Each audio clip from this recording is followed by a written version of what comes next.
नमस्कार, जय जोहर संगवारी हो। अखिल एग्रीकल्चर यूट्यूब चैनल में आपका हार्दिक स्वागत है।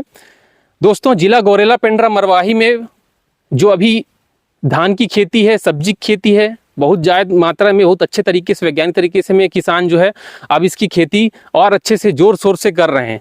साथ ही जिला गौरेला पेंड्रा मरवाही में यहाँ का जो जैविक विष्णुभोग है वो भी बहुत फेमस है।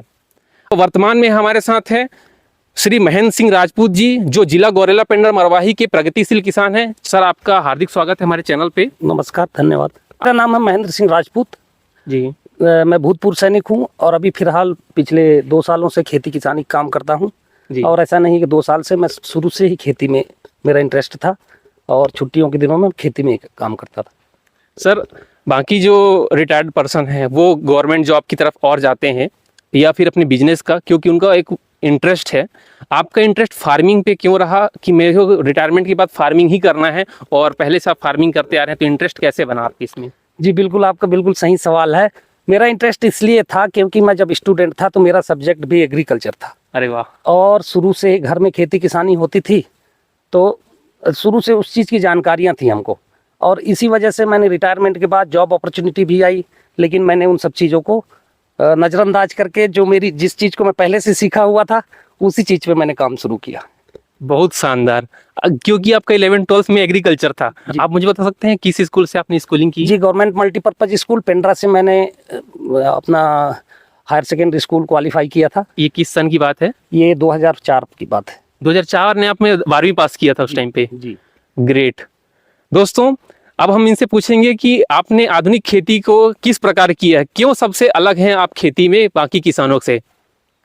सबसे बड़ी चीज़ तो ये है कि हमने जो जैविक है उसकी तरफ ध्यान दिया, और जो हमारे पास घर से होने वाली चीज़ें हैं, जो खेतों में पैदा होने वाली चीज़ें हैं, उनसे खाद बनाकर हमने वो करना शुरू किया।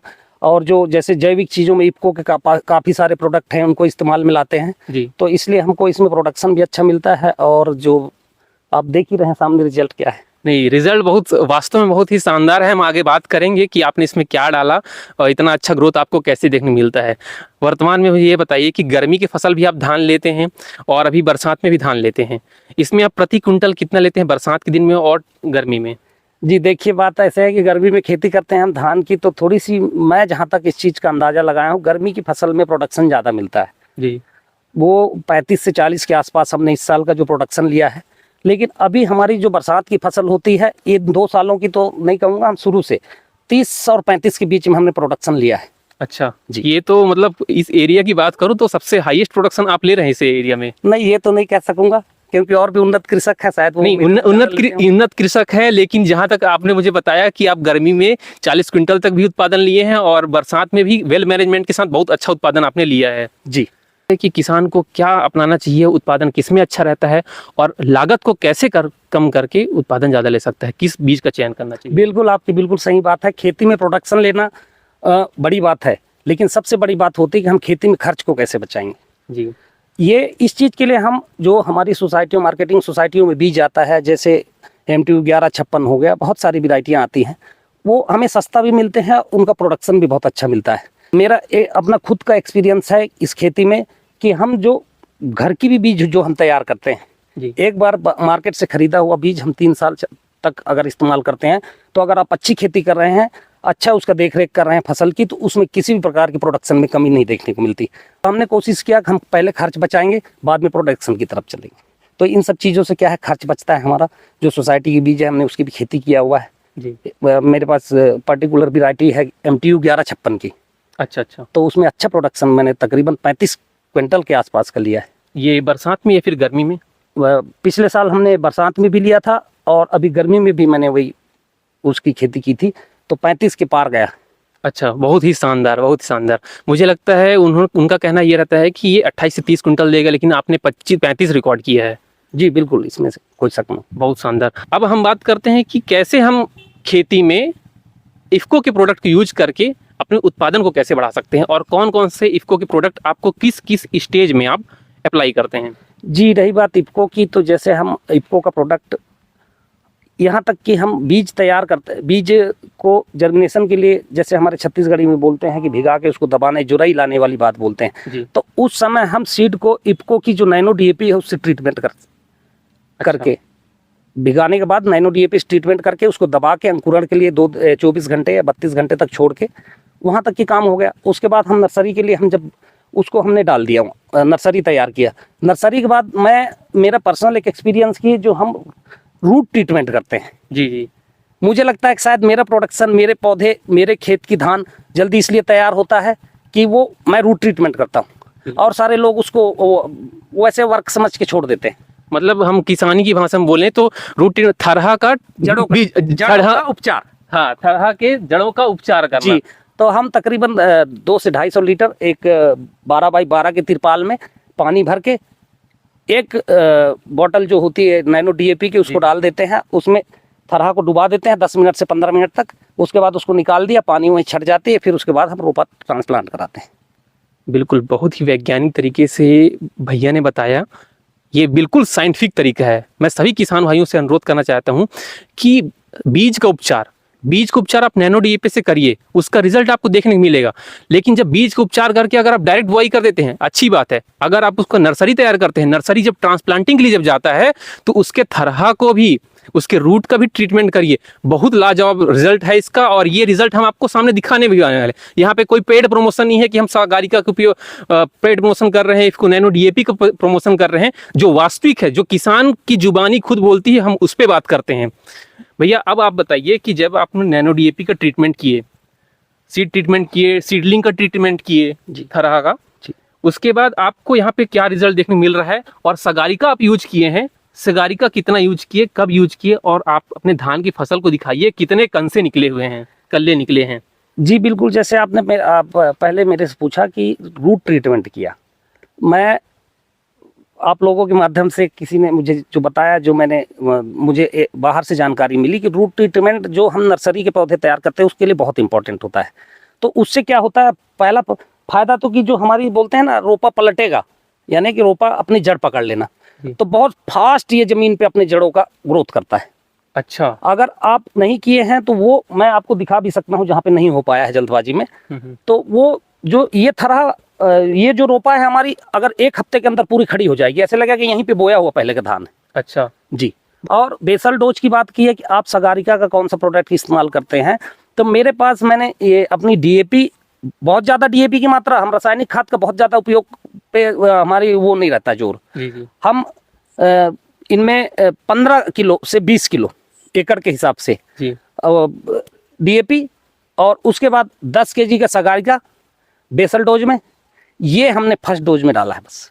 अच्छा जी। अभी वर्तमान में आप मुझे ये दिखाइए कि आपके फसल कैसे लहलहा रहे हैं, क्योंकि ट्रांसप्लांटिंग के बाद आपका ये कितने दिन का हो गया है फसल? अभी इसको महज 17 दिन हुए। 17 दिन हो गया। 17 दिनों में देख सकते हैं आप, ये पौधा जो मेरा है, ये देखिए आप, मैंने एक एक पौधे ट्रांसप्लांट करवाया था जैसे हाइब्रिड को लगाया जाता है।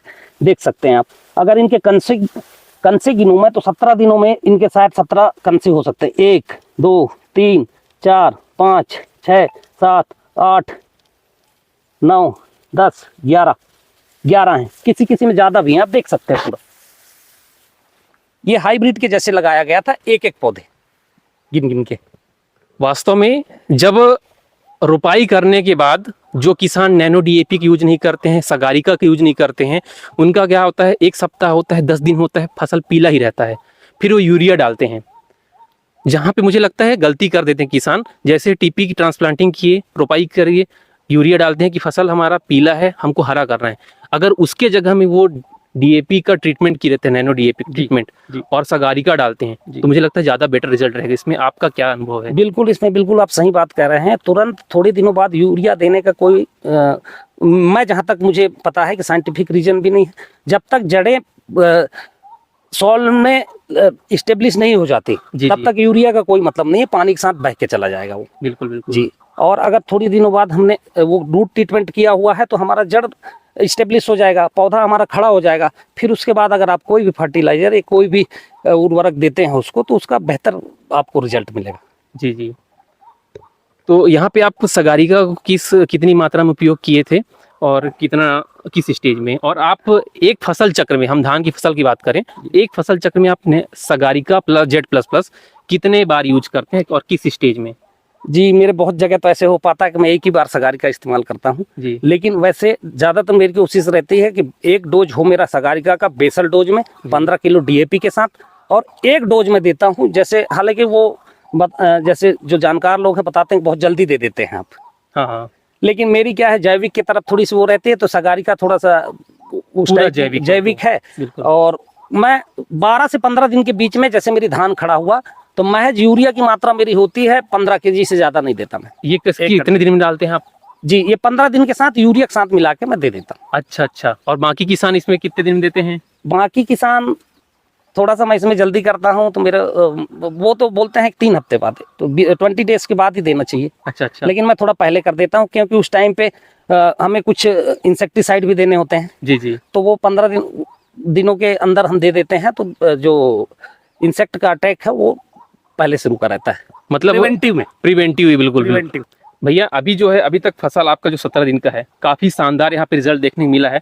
आप अपने आसपास के किसान भाइयों, जितने हमारे दर्शक हैं, उनको आप क्या संदेश देना चाहते हैं?